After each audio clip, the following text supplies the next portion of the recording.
ಇಸ್ರೋಗೆ ಸಂಬಂಧಿಸಿದ ಕೆಲವೊಂದಿಷ್ಟು MCQ ಕ್ವಶನ್ಸ್ಗಳನ್ನು discuss ಮಾಡೋಣ. ಇಸ್ರೋ ಇಂಡಿಯನ್ ಸ್ಪೇಸ್, ಇಸ್ರೋ ಅಂತಂದ್ರೆ Indian space research organisation.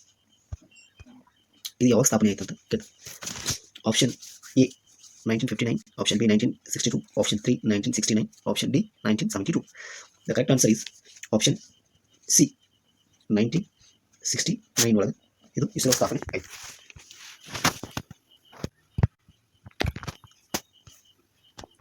ISRO ಮುಖ್ಯ ಕಚೇರಿ ಎಲ್ಲಿದೆ? ಸೊ ಇದರ ಹೆಡ್ ಆಫೀಸ್ ಮೇನ್ ಕಚೇರಿ ಎಲ್ಲಿದೆ ಅಂದರೆ ಆಪ್ಷನ್ ಬಿ ಬೆಂಗಳೂರು. ಇಸ್ರೋದ ಸ್ಥಾಪಕರು ಯಾರು?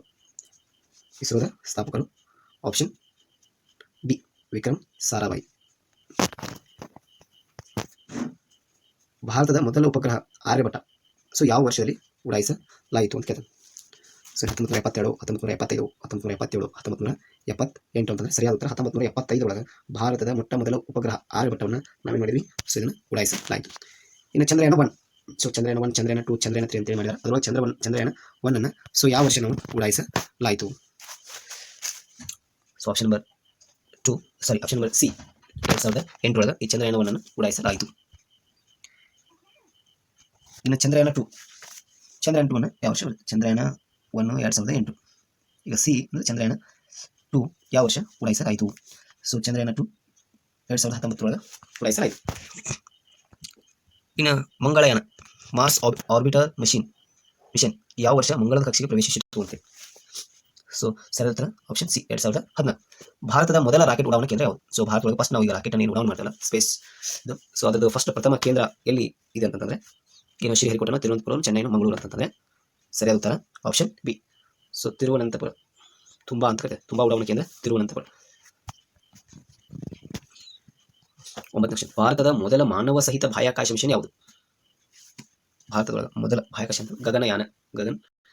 ಆರ್ವಿ ಕಲ್ಪನಾ ಅಲ್ಲ, ಆರ್ವಿ ಆಕಾಶ ಅಲ್ಲ, ಚಂದ್ರಯಾನ ಅಲ್ಲ, ಗಗನಯಾನ. SLV 3 ಮೂಲಕ ಭಾರತದ ಮೊದಲ ಉಪಗ್ರಹ ಯಾವ ವರ್ಷ ಉಡಾಯಿಸಲಾಯಿತು? SLV ಸ್ಯಾಟಲೈಟ್ ಲಾಂಚ್ ವೆಹಿಕಲ್ 3 ಮೂಲಕ. ಸೊ SLV ಅಂತಂದ್ರೆ satellite launch vehicle. So satellite launch vehicle ಅಂತಂದ್ರೆ ಭಾರತದ ಮೊದಲ ಉಪಗ್ರಹ ಯಾವ ವರ್ಷ ಉಡಾಯಿಸಲಾಯಿತು ಅಂತಂದ್ರೆ ಆಪ್ಷನ್ ಬಿ 1980 ಒಳಗೆ ಏನು ಮಾಡಲಾಯಿತು? ಉಡಾಯಿಸಲಾಯಿತು. ಇನ್ಸ್ಯಾಟ್ ಸರಣಿ ಉಪಗ್ರಹ ಯಾವ ಕ್ಷೇತ್ರಕ್ಕೆ ಸಂಬಂಧಿಸಿದೆ? ಏನು ಹವಾಮಾನದ ಸಂಪರ್ಕ? ಇನ್ಸ್ಯಾಟ್ ಕೃಷಿ, ಸೈನ್ಯ ಅಥವಾ ಸಮುದ್ರ? ಹೇಳಿ ನೋಡೋಣ. ಸೊ ಇನ್ಸ್ಯಾಟ್ ಅನ್ನೋದು ಹವಾಮಾನ ಮತ್ತು ದೂರ ಸಂಪರ್ಕಕ್ಕೆ ಸಂಬಂಧಿಸಿದಂತಹ ಕ್ಷೇತ್ರಕ್ಕೆ ಸಂಬಂಧಿಸಿದೆ. ಇನ್ನು GSLV MK3 ರಾಕೆಟ್ ಅನ್ನು ಇನ್ನೊಂದು ಹೆಸರಲ್ಲಿ ಏನೆಂದು ಕರೆಯುತ್ತಾರೆ? GSLV MK3 ರಾಕೆಟ್ ಅನ್ನು ಇನ್ನೊಂದು ಹೆಸರು ಏನಪ್ಪ? GSLVಗೆ ಇನ್ನೊಂದು ಹೆಸರೇನು ಅಂತೇಳಿ ಸೊ ಕೇಳ್ತಾ ಇದೆ. ಸೊ ಭಾರಿ ಲಿಫ್ಟ್ ವಾಹನ. GSAT 7 ಉಪಗ್ರಹ ಯಾವ ಉದ್ದೇಶಕ್ಕಾಗಿ ಉಡಾಯಿಸಲಾಯಿತು? GSAT ಉಪಗ್ರಹ ಯಾವ ಉದ್ದೇಶ? What is this objective? So ಸೇನಾ ಸಂಪರ್ಕಕ್ಕಾಗಿ, ಸೇನೆಗೆ ಬೇಕಂತ ಸಂಪರ್ಕವನ್ನು ಮಾಡಲಿಕ್ಕೆ GSAT 7 ಉಪಗ್ರಹವನ್ನು ಉಡಾಯಿಸಲಾಯಿತು. ಇನ್ನು ಅಸ್ಟ್ರೋಸ್ಯಾಟ್ ಯಾವ ಉದ್ದೇಶಕ್ಕಾಗಿ ಸೊ ಇದನ್ನು ಬಳಸಲಾಗ್ತದೆ? ಆಪ್ಷನ್ ಸಿ ಬಾಹ್ಯಾಕಾಶ ವೀಕ್ಷಣೆ ಅಬ್ಸರ್ವೇಟರಿ. ಸೊ ಬಾಹ್ಯಾಕಾಶ ವೀಕ್ಷಣೆಗೋಸ್ಕರ ಅಸ್ಟ್ರೋಸ್ಯಾಟ್ ಅನ್ನು ಬಳಸಲಾಗ್ತದೆ. IRNSS ನಾವಿಗೇಷನ್ IC ಯಾವ ಕ್ಷೇತ್ರಕ್ಕೆ ಸಂಬಂಧಪಟ್ಟಿದೆ? ಹವಾಮಾನ. Option A navigation, option B ಹವಾಮಾನ, ಆಪ್ಷನ್ ಸಿ ಕೃಷಿ, ಆಪ್ಷನ್ ಡಿ ವೈದ್ಯಕೀಯ. Navigation IC that correct answer is there navigation. Rohini ಉಪಗ್ರಹ ಸರಣಿ ಯಾವ ಕ್ಷೇತ್ರಕ್ಕೆ ಸಂಬಂಧಪಟ್ಟಿದೆ? ರೋಹಿಣಿ ಇದು ಸಂವಹನ, ವಿಜ್ಞಾನ ಪರೀಕ್ಷೆಗಳು, ಹವಾಮಾನ, ಕೃಷಿನು. ಆಪ್ಷನ್ ಬಿ ವಿಜ್ಞಾನ ಪರೀಕ್ಷೆಗಳಿಗೆ ಸಂಬಂಧಪಟ್ಟಿದೆ ರೋಹಿಣಿ ಅನ್ನುವಂಥ ಉಪಗ್ರಹ. PSLV ಯ ಪೂರ್ಣ ಸ್ವರೂಪ, ಇದರ ಲಾಂಗ್ ಫಾರ್ಮ್ ಏನು? PSLV ದ ಲಾಂಗ್ ಫಾರ್ಮ್ ಅಂತಂದರೆ option number A polar satellite launch vehicle. Gaganyaan mission ಗುರಿ ಯಾವುದು? ಸೊ ಈ ಗಗನಯಾನದ ಮಿಷನದ ಗುರಿ ಏನಪ್ಪ ಅಂತಂದರೆ ಗಗನಯಾನ ಮಿಷನದ ಮಾನವ ಸಹಿತ ಬಾಹ್ಯಾಕಾಶ ಯಾನ. ಸೊ ಮನುಷ್ಯನನ್ನು ಬಾಹ್ಯಾಕಾಶಕ್ಕೆ ಕಳಿಸುವಂಥ ಒಂದು ಮಿಷನ್ ಆಗಿದೆ. ರಿಸ್ಯಾಟ್ ಉಪಗ್ರಹ ಯಾವ ಉದ್ದೇಶಕ್ಕೆ ಇದನ್ನು ಏನಪ್ಪ ಅಂತಂದ್ರೆ ಬಳಸಲಾಗಿದೆ? ರಿಸ್ಯಾಟ್ ಆಪ್ಷನ್ ಎ ರೆಡಾರ್ ಚಿತ್ರಣ. ಸೊ ಈ ರೆಡಾರ್ನ ವೀಕ್ಷಣೆ ಮಾಡಲಿಕ್ಕೆ ಸೊ ಚಿತ್ರಣ ಮಿಷನ್ಗೆ ರಿಸ್ಯಾಟ್ ಯೂಸ್ ಮಾಡಿ. GSAT 6 ಉಪಗ್ರಹ ಯಾವ ಸೇವೆಗಳಿಗೆ ಸಂಬಂಧಪಟ್ಟಿದೆ? GSAT ಉಪಗ್ರಹ ಯಾವುದು ಅಂತಂದ್ರೆ GSAT ಅಂತಂದ್ರೆ ದೂರ ಸಂಪರ್ಕಕ್ಕೆ ಸಂಬಂಧಪಟ್ಟಿದಂಥ ಉಪಗ್ರಹ. ಇನ್ಸ್ಯಾಟ್ 3C ಯಾವ ವರ್ಗದ ಉಪಗ್ರಹ? ಸಂವಹನ ಉಪಗ್ರಹವನ್ನು, ಹವಾಮಾನ ಉಪಗ್ರಹವನ್ನು, ನಾವಿಗೇಷನ್ ಉಪಗ್ರಹವನ್ನು, ಏನು ಭೂವೀಕ್ಷಣಾ ಉಪಗ್ರಹ. ಇನ್ಸ್ಯಾಟ್ 3C ಆಪ್ಷನ್ ಎ ಸಂವಹನ ಉಪಗ್ರಹ. SLV ಯ ಮೊದಲ ಉಡಾವಣೆ ವಿಫಲವಾಯಿತು ಯಾವ ವರ್ಷ? ಸೊ ಸ್ಯಾಟಲೈಟ್ ಲಾಂಚ್ ವೆಹಿಕಲ್ ಅನ್ನು ಫಸ್ಟ್ ಉಡಾವಣೆ ಮಾಡಲಾಯಿತು. ಸೊ ಸ್ವಲ್ಪ ವಿಫಲ ಆಯಿತು. ಸೊ ಯಾವ ವರ್ಷ ಅದು? ಸೊ ಯಾವಾಗ 1979 ಇದನ್ನು ಉಡಾವಣೆ ಮಾಡಿದ್ರು, ಸ್ವಲ್ಪ ಅವಾಗ ವಿಫಲವಾಯಿತು.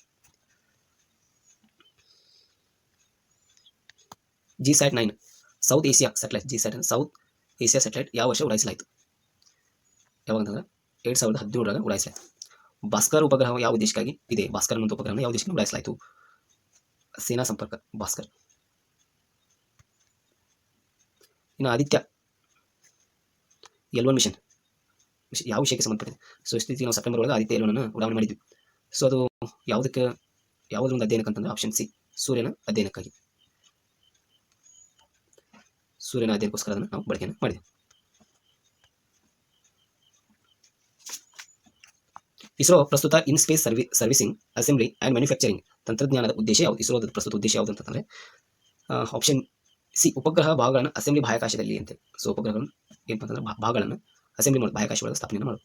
ಆದಿತ್ಯ L1 ಮಿಷನ್ ಅಲ್ಲಿ ಇಸ್ರೋ ಯಾವ ಸ್ಥಾನದ ಅಧ್ಯಯನಗಳನ್ನು ಮಾಡಲಾಗುತ್ತದೆ? ಆದಿತ್ಯ L1 ಉಡಾವಣೆ ಮಾಡಿದೆ. ಸೊ ಇಸ್ರೋ ಅದು ಯಾವ ಒಂದು ಅಧ್ಯಯನ ಮಾಡಲಿಕ್ಕೆ ಅಂತಂದರೆ ಸೂರ್ಯನ ಕರೋಣವನ್ನು ಅಧ್ಯಯನ ಮಾಡಲಿಕ್ಕೆ ಉಡಾವಣೆಯನ್ನು ಮಾಡಲಾಗಿದೆ. Navigation Indian regional navigation satellite ಸಿಸ್ಟಮ್ನಲ್ಲಿ spectrum sharing, GPS and GNSS interfaces ನಿರೋಧಕ ತನ್ನ ಪಾಲನಾ ಕೋಷ್ಟಕಗಳಾಗಿ ಬಳಕೆಯನ್ನು ಮಾಡಿಕೊಳ್ಳುವ ಪ್ರಸ್ತುತ ನಿಯಮ ಯಾವುದು ಅಂತ ಕೇಳಿ. ಆಪ್ಷನ್ ಬಿ ಅಂದ್ರೆ ಡಿಪಾರ್ಟ್ಮೆಂಟ್ ಆಫ್ ಟೆಲಿಕಮ್ಯುನಿಕೇಷನ್ಗೋಸ್ಕರ ಅದನ್ನು ನಾವಿಗೇಷನ್ ನಾವು ಬಳಕೆಯನ್ನು ಮಾಡ್ತೇವೆ. ಇಸ್ರೋ ಹತ್ತಿರದ ಭವಿಷ್ಯ ರಿಜ್ಯೂಬಲ್ ಲಾಂಚ್ ವೆಹಿಕಲ್ ಸೊ ಪ್ರಮುಖ ಯೋಜನೆ ಯಾವುದು ಅಂತ ಕೇಳಿ. ಪ್ರಮುಖ ಯೋಜನೆ ಉಡಾವಣೆ ವೆಚ್ಚವನ್ನು ಕಡಿಮೆ ಮಾಡುವುದು. ಸೊ ಇನ್ನು ಕ್ವಶನ್ ನಂಬರ್ 5, ಗಗನಯಾನ ಮಾನವ ಬಾಹ್ಯಾಕಾಶ ಯೋಜನೆ ಪ್ರಸ್ತುತ ಯಾವ ಹಂತದಲ್ಲಿದೆ? ಈಗ ಗಗನಯಾನ ಮಾಡುವಂತ ಮಾಡಿದೆ. ಸೊ ಅದು ಪ್ರಸ್ತುತ ಯಾವ ಹಂತದೊಳಗಿದೆ? ಯಾವ ಹಂತದಿಂದ? ಮೊದಲ ಉಡುಪಯಾನ. ಸೊ ಮೊದಲ ಉಡುಪಯಾನ ಅಂತೇಳಿ. ಇಸ್ರೋಯ SSLV ರಾಕೆಟ್ ವ್ಯಾಪಕವಾಗಿ ಯಾವ ರೀತಿಯ ಉಪಗ್ರಹವನ್ನು ಉಡಾವಣೆಗಾಗಿ ವಿನಿಯೋಗವಾಗುತ್ತಿದೆ? So nano and macro satellite. Planetary defence mission ಸಂಬಂಧಿಸಿದಂತೆ ಇಸ್ರೋ ಯಾವ ಕಾರ್ಯಕ್ರಮಗಳನ್ನು ಪ್ರಾರಂಭಿಸಿದೆ? ಸೊ ಅಸ್ಟ್ರಾಯ್ಡ್ ಅಪೇಕ್ಷೆ ಅಂಡ್ ಹಿಡಿತ ಮತ್ತು ವಿಕಿರಣ ಅಧ್ಯಯನ, ಅಬ್ಸರ್ವೇಷನ್ ಸ್ಮಾರ್ಟ್ ಟೆಲಿಸ್ಕೋಪ್ ಸ್ಥಾಪನೆ, ಈ ಮೇಲ್ ಕಾಣಿಸಿದೆ ಅಲ್ಲ, ಆಪ್ಷನ್ ಬಿ ಇವೆಲ್ಲ ಮೇಲ್ ABC. ಇಸ್ರೋ ಪ್ರವಾಹ ಸಾಫ್ಟ್ವೇರ್ ಯಾವ ಉದ್ದೇಶಕ್ಕಾಗಿ ಅಭಿವೃದ್ಧಿ ಮಾಡಲಾಗಿದೆ? ಸೊ ಇಸ್ರೋ ಒಂದು ಪ್ರವಾಹ ಅಂತ ಸಾಫ್ಟ್ವೇರ್ ಅನ್ನು ಡೆವಲಪ್ಮೆಂಟ್ ಮಾಡಿದೆ. ಸೊ ಯಾವ ಒಂದು ಉದ್ದೇಶಕ್ಕೋಸ್ಕರ? ಆಪ್ಷನ್ ಎ ವಿಮಾನೋದ್ಯಮ ಒತ್ತಡ ಪ್ರವಾಹ ಮೌಲ್ಯಮಾಪನ, CFD modelling for aerospace flow. ISRO NISAR mission is very important. NISAR mission NASA and ISRO synthetic aperture radar ಉದ್ದೇಶವೇನು? ಸೊ ಇಸ್ರೋ ನಿಸಾರವನ್ನು ನಾಸಾ ಮತ್ತು ಇಸ್ರೋ ಕೂಡ ಜಂಟಿಯಾಗಿ ಏನಪ್ಪ ಅಂತಂದ್ರೆ ಡೆವಲಪ್ಮೆಂಟ್ ಮಾಡಿದೆ. ಸೊ ಇದರ ಮೂಲ ಒಂದು ಉದ್ದೇಶ ಏನಪ್ಪ ಅಂತಂದ್ರೆ ಹವಾಮಾನ ಬದಲಾವಣೆ ಅಧ್ಯಯನ, ಭೂಮಿ ಮೇಲಿನ ಚಲನೆ ಟ್ರ್ಯಾಕ್ ಮಾಡೋದು, ಹಿಮಪಾತ, ಅರಣ್ಯನಾಶ, ಭೂಕಂಪ ಅಧ್ಯಯನ. ಆಪ್ಷನ್ ನಂಬರ್ ಡಿ ಮೇಲಿನ ಎಲ್ಲೋ. SSLV D2 ಯಶಸ್ವಿ ಉಡಾವಣೆಯಾದ ಯಾವ ವರ್ಷವನ್ನು ಉಡಾವಣೆ ಮಾಡಲಾಯಿತು? ಆಪ್ಷನ್ ನಂಬರ್ ಸಿ 2023 ಒಳಗೆ ಇದನ್ನು ಉಡಾವಣೆ ಮಾಡಿದರು. PSLV C-54 ಮಿಷನ್ನಲ್ಲಿ ಎಷ್ಟು ಉಪಗ್ರಹಗಳು ಒಟ್ಟಿಗೆ ಉಡಾಯಿಸಲಾಯಿತು? ಎಷ್ಟು ಉಪಗ್ರಹಗಳು ಉಡಾಯಿಸಲಾಯಿತು? ಕ್ವಶನ್ ಅನ್ನು ಕೇಳಿದ. Option D 11. ಸೊ ಒಟ್ಟು 11 ಉಪಗ್ರಹಗಳನ್ನು ಒಟ್ಟಿಗೆ ಉಡಾಯಿಸಲಾಯಿತು.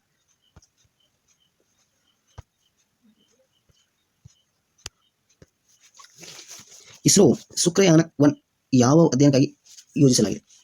ಶುಕ್ರಯಾನ ಹೆಸರೊಳಗೆ ಐತಿ ಶುಕ್ರ ಅಂತೇಳಿ ಶುಕ್ರಯಾನ. Option C.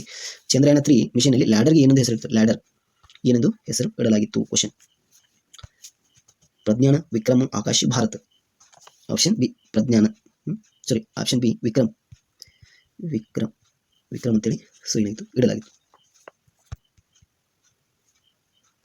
ಇಸ್ರೋಯ ವಿಮೆ ಮಿತ್ರ ಎಂದರೆ ಏನು? ವಿಮೆ ಮಿತ್ರ ಅಂದ್ರೆ ಏನು? ಸೊ ಮಾನವರಹಿತ ಮಾನವಾಕೃತಿ ಇದೊಂದು ರೋಬೋಟ್, ಇದು ಹ್ಯೂಮನಾಯ್ಡ್ ರೋಬೋಟ್. ಇದನ್ನ ಸಹಿತ ಏನಪ್ಪ ಅಂತಂದ್ರೆ ಗಗನಯಾನ ಕಳಿಸುವ ಅಂತೇಳಿ ಸೊ ಟೆಸ್ಟ್ ಮಾಡ್ತಾ ಇದ್ದಾರೆ. ISRO GSLV F2 NVS-1 mission ಯಾವ ವ್ಯವಸ್ಥೆಗೆ ಸಂಬಂಧಿಸಿದೆ? ನಾವಿಗೇಷನ್ಗೆ ಸಂಬಂಧಪಟ್ಟಿದೆ. Option A.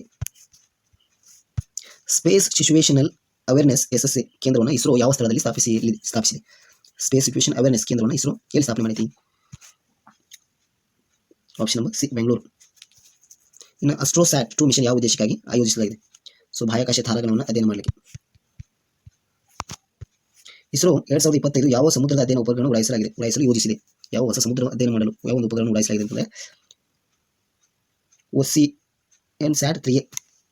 ಆಂಟ್ರಿಕ್ ಕಾರ್ಪೊರೇಷನ್ ಇಸ್ರೋ ಯಾವ ವಿಭಾಗಕ್ಕೆ ಸಂಬಂಧಿಸಿದೆ? ಸೊ ಇದೊಂದು ವಾಣಿಜ್ಯ ವಿಭಾಗಕ್ಕೆ ಸಂಬಂಧಪಟ್ಟಿದೆ. ಅಂಡ್ ಲಾಸ್ಟ್ ಒಂದು question. In space Indian national space promotion and authorisation centre ಯಾವ ಉದ್ದೇಶಕ್ಕಾಗಿ ಸ್ಥಾಪಿಸಲಾಗಿದೆ? Option A. ಖಾಸಗಿ ಬಾಹ್ಯಾಕಾಶ ಸಂಸ್ಥೆಗಳಿಗೆ ಅವಕಾಶವನ್ನು ನೀಡಲು ನಾವೇನು ಮಾಡಿದ್ದೇವೆ? ಸೊ ಈ ಒಂದು ಪ್ರಾಜೆಕ್ಟ್ ಅನ್ನು ಉದ್ದೇಶವನ್ನು ತಂದಿದೆ.